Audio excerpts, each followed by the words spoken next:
Imagine waking up with the taste of blood in your mouth because your teeth are rotting inside your skull. The pain is constant, but there's no anesthesia, only the red-hot iron of the barber surgeon who will pull out the rotten tooth with the same tweezers he used on the leper yesterday. Welcome to the Middle Ages, where you're already dying at 25. A world where the water you drink contains human feces, where the bread you eat contains ground glass and sawdust, where the slightest cut means certain gangrene. This isn't a story of knights and princesses. It's the brutal truth of a time when breathing the wrong air could kill you before sunset. And for you, with all your modern knowledge, would you be the first person to die? But before you understand why you would die so quickly, you need to understand the world the nobility tried to hide from the history books. Forget the gallant knights, the imposing castles, the damsels in distress. The real Middle Ages were a 1,000-year biological nightmare. You would have been born on the dirt floor in a windowless hut where 3 generations of your family slept, huddled together with the animals, not by choice, but by necessity. The warmth of the pigs and chickens was the difference between surviving or freezing through the winter. The smell, irrelevant when survival was at stake. If you were born a serf, and 95% of people were, your life would already be written before you took your first breath. You belong to the earth not as a romantic spiritual connection, but as legal property. Your feudal lord could sell you and the land, fleeing to where the known world ended 10 kilometers away. Starvation wasn't a possibility. It was a season. Every winter, you would watch your family wither away as supplies ran low. Starvation season was so predictable that each region had its own name. And if the harvest failed, you would eat the rats that infested your hut. Then the bark of the trees. Finally, the bodies. In 1316, after 3 years of rain that destroyed consecutive crops, there are documented records of parents eating their own children. Not in secret, but openly, with the community knowing. Desperation was no exception. It was routine bathing, a rare and dangerous luxury. The church taught that water opened the pores to disease. True or not, the practical result was the same. You rarely washed your body. Queens boasted of taking 2 baths in their lives, at birth and before marriage. Parasites were not only common, they were inevitable. Lice, fleas, intestinal worms. Your body wasn't just yours. It was a mobile ecosystem. The presence of fleas could even save your life during the Black Death, as the most voracious bit infected rats before reaching you. Life expectancy was 30 years. If you were extraordinarily lucky, most didn't live past 20. At 15, you would already be considered an adult. By 25, you would already be physically broken from years of brutal labor. At 35, he would be a respected elder simply for still being alive. Thomas Hobbes, a 17th century philosopher, described life as lonely, poor, sordid, brutal, and short. He spoke of a hypothetical state of nature, but he perfectly described medieval reality. Consider Johann, a Saxon peasant in 1250. His day began hours before dawn with hard loaf bread that contained more sand than flour. The millers deliberately mixed it to increase the weight. If he complained, he could be flogged or worse. At noon, a thin soup of wilted vegetables. At night, if he was lucky, a little sour beer to numb the constant hunger. Johann died at 22, when a cut on his foot made during the harvest became infected. 3 days of fever and delirium. Without antibiotics, without painkillers, without hope. This is not an exceptional story. It is the typical biography of almost every human being who lived in that millennium. And if you, with your 20th century knowledge, were transported there, your first medieval meal would likely be your last. Your stomach, unaccustomed to medieval bacteria, would collapse. Your modern skills would be useless in a society where brute force trumped any theoretical knowledge.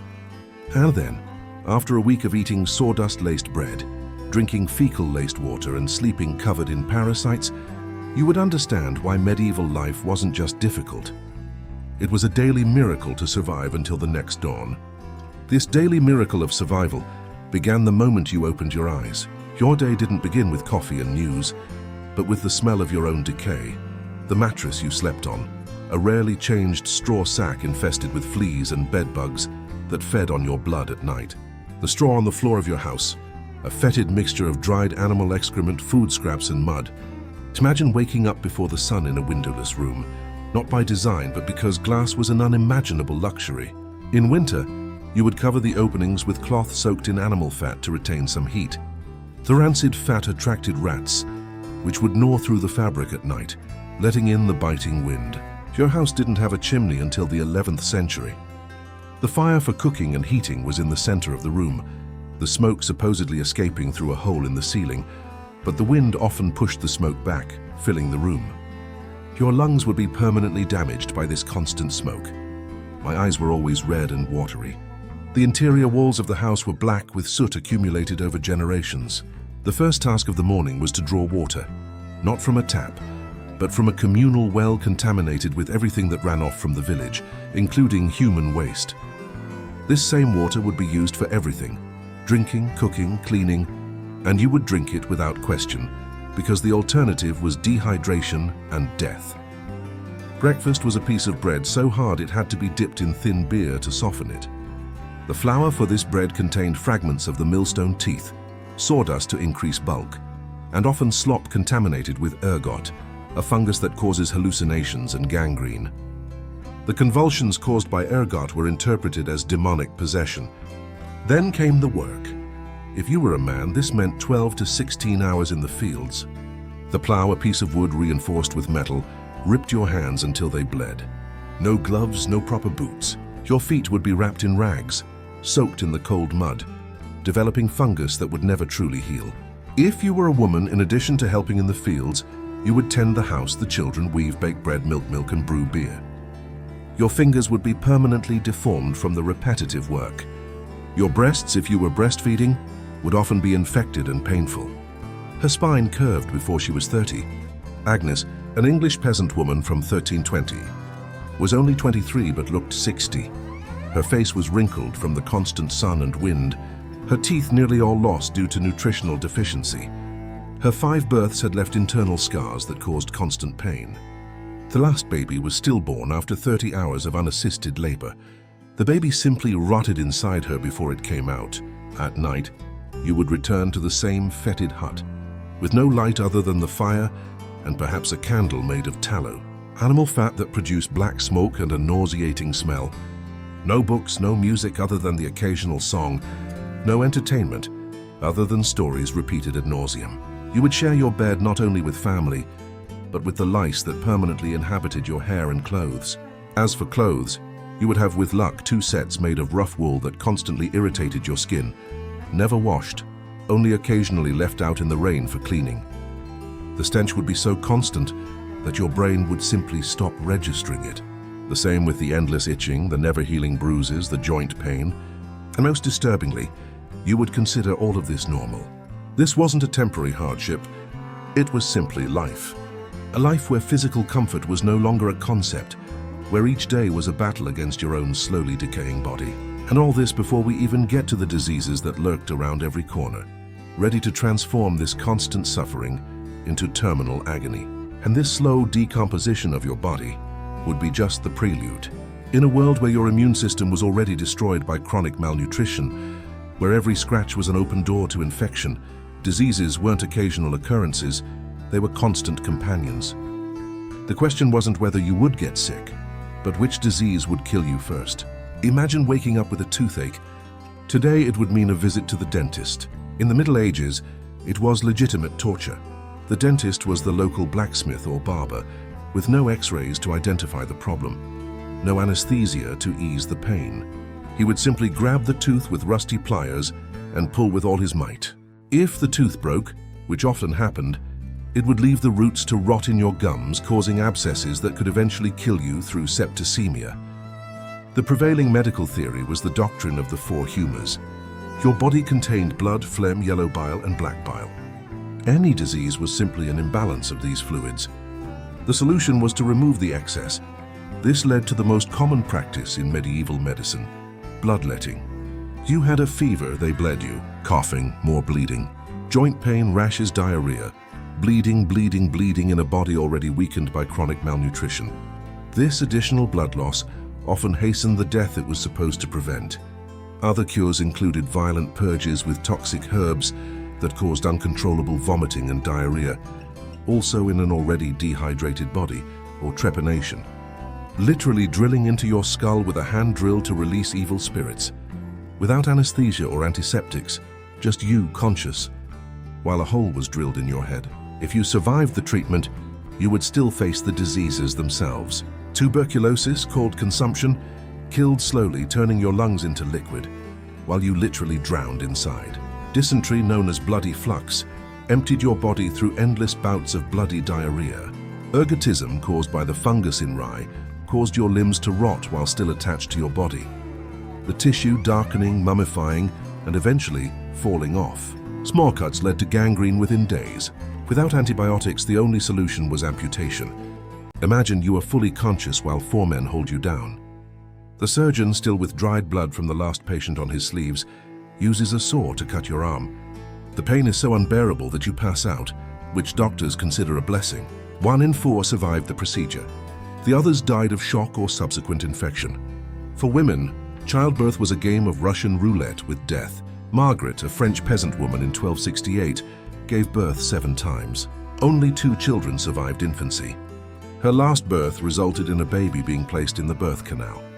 After 3 days of agony, the baby died inside her. The mother, out of options, used an iron hook to dismember the fetus and remove it in pieces. Margaret survived the procedure, a rarity, only to die 2 weeks later of puerperal fever, a uterine infection. Infant mortality rates were high. Of every 5 babies born, 2 died before their first birthday. 1 more would reach age 5. Families had many children, not out of desire, but out of statistical necessity. You needed heirs to care for you in old age. If you ever made it, trained doctors were so rare that most people would never see one in their entire lives. Instead, they would rely on local healers with knowledge of herbs, some effective, some poisonous, or on religious cures. Sacred relics, often the fake bones of saints, were pressed against wounds. Prayers replaced antibiotics. Penance replaced surgery. And, most horrifyingly, amid this unimaginable suffering, medieval society viewed disease not as a biological process, but as divine punishment for sins. Your suffering was deserved, your agony just, your death predestined.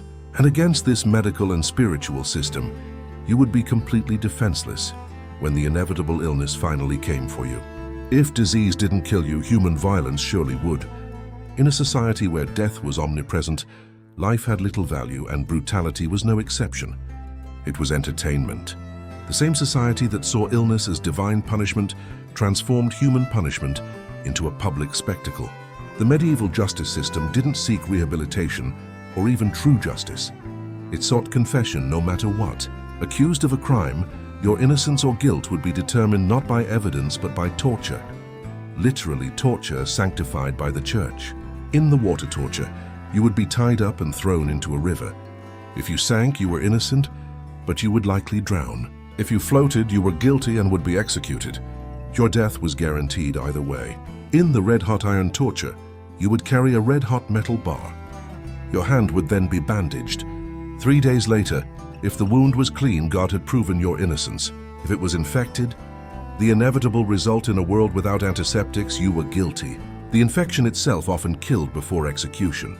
William of Norwich, a carpenter accused of stealing tools in 1208, had his confession extracted on the footstool, a bench where his ankles were secured and slowly crushed with wooden wedges. After 6 wedges, he confessed to having his right hand amputated, rendering him unable to work again. He survived for 3 months, begging before dying of exposure during the winter. Executions were not just punishments, they were festivals. Hangings, beheadings, and dismemberments drew celebratory crowds. Children were brought to watch as a moral lesson. On execution days, street vendors offered food as if at a fair.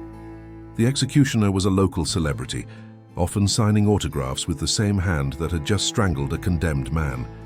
And this institutionalized violence was only the beginning. War, far from being the exclusive domain of nobles in shining armor, was a death sentence for peasants who had never held a sword. When armies marched, they didn't bring their own supplies. They took everything along the way. In 1347, during the 100 Years' War, an English company passed through Canpontier. They weren't regular soldiers, but paid mercenaries with the right to plunder. Within 3 days, 40% of the village's population was killed.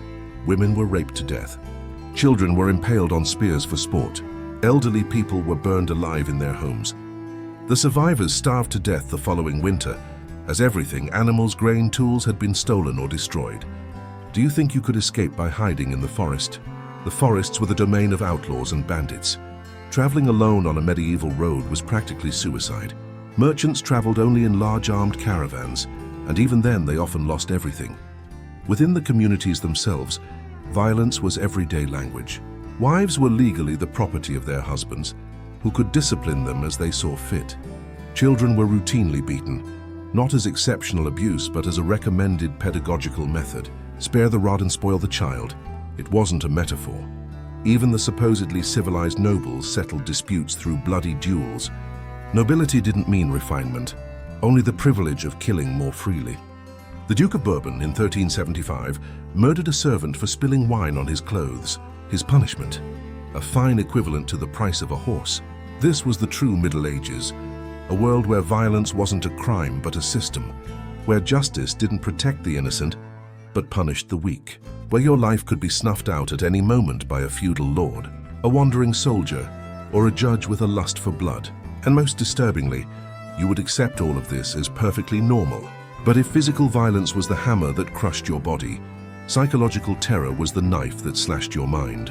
In a world where brutality was routine, perhaps the greatest medieval cruelty was the constant state of supernatural fear that enveloped every aspect of existence. Imagine living with the absolute certainty that invisible demons are constantly around you, watching, waiting to drag your soul into eternal torment, not as a metaphor, but as an unquestionable physical reality. Hell was no abstract concept. It was a geographical destination, as real as the next village, but infinitely more terrifying. The Catholic Church, the only truly universal power in medieval Europe, thrived on fueling this terror. Every sermon described in graphic detail the tortures that awaited sinners, cauldrons of molten metal, eternal dismemberment, worms devouring your eyes while you remained conscious forever, endless without hope. And what could condemn you to this fate? Virtually anything. Questioning authority, working on Sundays, impure thoughts, even involuntary erotic dreams, were considered the work of incubi and succubi, sexual demons that infected your soul during sleep. Thomas, a carpenter from York, woke screaming in 1294. He had dreamed he was copulating with a woman who was not his wife. Terrified of eternal damnation, he confessed to the priest, who demanded severe penance, 3 days without food, public flogging, and the donation of half his annual earnings to the church. Thomas accepted it all, not out of guilt, but out of genuine fear of hell. The natural world, already unforgiving, became even more terrifying through the lens of superstition. Hailstorm wasn't a meteorological phenomenon. It was divine wrath or witchcraft. Bad harvests weren't due to weather conditions. They were curses cast by jealous neighbors. Diseases weren't the result of microbes. They were demonic possession or punishment for sins, perhaps even from previous lives. Paranoia was state policy. When the Black Death decimated Europe in 1348, official explanations ranged from poisonous miasmas to deliberate poisoning. Jews were accused of contaminating wells. In Strasbourg, 2,000 Jews were burned alive in a single day. In Mainz, the entire Jewish community committed mass suicide to avoid the torture that was sure to follow. Not even death brought peace. A sinner's corpse could be dug up, tried, and punished. In 1270, John Ding, posthumously accused of heresy, was buried 6 months after his death. His decomposing remains were dragged through the streets, publicly tried, and then burned. His family, deprived of property and sustenance, starved to death the following winter. Women suffered additional terror. Any unusual behavior, knowledge of herbs, solitary living, even surviving while others died, could brand a woman a witch. Jeanne Harville, a French midwife, was denounced in 1578 when several children she helped deliver died of natural causes. Under torture, she confessed to having made a pact with Satan at the age of 12. She was burned alive while the entire village watched, including children she had helped deliver. Social collapse was inevitable in this environment. Communities disintegrated by mutual suspicion. Families torn apart when a member confessed under torture and implicated relatives. Any unusual behavior, privacy, reading, questioning, even excessive hygiene, generated suspicion. Eclipses sparked mass hysteria. Comets caused mass suicides. The birth of twins or children with deformities turned entire villages into vengeful mobs against those responsible for the evil omen. And most disturbingly, in a world where the most logical explanation for any event was God is angry or the devil is at work, there was no basis for rational thought. Sanity itself became impossible. Psychological terror was not just an aspect of medieval life, it was its inescapable foundation. This constant terror, this unimaginable brutality, this endless suffering. How could anything of value emerge from such a dark world? And yet it did. The Middle Ages were not just an age of horror. They were the crucible, where our very civilization was forged in the fire of absolute necessity. Think about it. The same people who lived in filthy huts, who died of diseases now curable with a pill, who trembled in fear of imaginary demons. These same people built the Gothic cathedrals, Notre Dame, Chartres, Canterbury, structures so complex and mathematically perfect that modern engineers still marvel at them. Built without computers, cranes, or calculators, only with human brains desperate to create something transcendent amidst the mire of existence. The modern university was born in medieval monasteries, where monks preserved ancient knowledge as the world crumbled around them. Copyists who spent decades reproducing manuscripts by candlelight, often without fully understanding what they were preserving, kept alive the flame of knowledge that would eventually ignite the Renaissance. The legal system that protects you today, imperfect as it is, has its roots in medieval attempts to replace revenge with prosecution. The Magna Carta of 1215, wrested from King John by angry barons, established the revolutionary principle that even monarchs were subject to the law. This document, written on parchment by men who believed in dragons, is the direct ancestor of every modern constitution. Even more striking is the community mentality. In a world without redemption, people depended on each other for survival. When a peasant's barn burned down, the entire village helped rebuild it. Not out of abstract kindness, but out of concrete necessity. Your neighbor today, you tomorrow. This forced interdependence created social bonds that withstood the worst catastrophes. The very language you speak was shaped in this period. Modern English, French, and Spanish all took shape, while illiterate peasants simplified Latin and Germanic languages, creating practical idioms for everyday use. Shakespeare would have been impossible without the centuries of linguistic evolution that occurred in medieval taverns. Human resilience found its fullest expression during these dark centuries. Agnes, the peasant woman who lost nearly all her children, was still planting the following spring. William, the carpenter maimed by the law, still taught his son his trade with his remaining hand. Thomas, terrorized to hell by an involuntary dream, still found small joys in everyday life. This ability to endure the unbearable is not just inspiring in the abstract, it is literally the reason you exist today. Every person alive today is descended only from the survivors, those who found ways to persist through wars, plagues, famines, and psychological terrors that would utterly destroy most of us with all our technology and knowledge. The true lesson of the Middle Ages is not about how primitive or superstitious we were. It is about the incredible human adaptability. It is about how even in the most desperate circumstances, we continue to build, invent, love, and create beauty. And perhaps most importantly, our own modern civilization, with all its comforts and securities, is not humanity's natural state.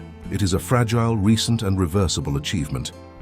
The distance between our climate-controlled, medicated, and abundant world and medieval brutality isn't 1,000 years. It's a few weeks. Without electricity, antibiotics, or supply chains, you probably wouldn't survive a week in the Middle Ages. But the Middle Ages live on in you, in the atavistic fears we still carry, in the institutions we built to protect ourselves, in the latent capacity to endure what seems unbearable. And perhaps, by knowing the brutality of the past, we can better value the present and more fiercely protect the future, something our medieval ancestors, in their wildest dreams, could never have imagined. If medieval brutality impacted you, if for a moment you felt the bitter taste of sawdust bread or the terror of living in a world where everything wanted to kill you, then you experienced something rare, a genuine connection with your ancestors. That shiver down your spine is their distant echo, finally being heard across the centuries. That thumbs up serves as a modern relic. It not only helps me navigate the algorithm, but it honors the stories of these people who never had a voice. And if you haven't subscribed to the channel yet, join our Guild of Explorers of the Dark Side of History. We're a community growing faster than the bubonic plague, but much healthier. In the comments, tell me which aspect of medieval life shocked you most: the brutal medicine, the contaminated food, or the constant threat of hell. Your answers will shape the next historical dives we'll take together. And if you thought the Middle Ages were brutal, the video now appearing on your screen will show you that the worst was yet to come. An era where human existence itself was nearly erased by a horror that would make even medieval people beg to return to their filthy huts. Your journey through the darkest corridors of history has only just begun. Share this video with that friend who romanticizes the past, who thinks they'd be a knight in shining armor. Historical truth is the best antidote to nostalgia. Misdirected, because in the end, truly understanding the past is not only fascinating, it's essential. As that famous medieval philosopher said, those who don't know history are condemned to romanticize it until our next exploration into the darkest alleys of time. Peace.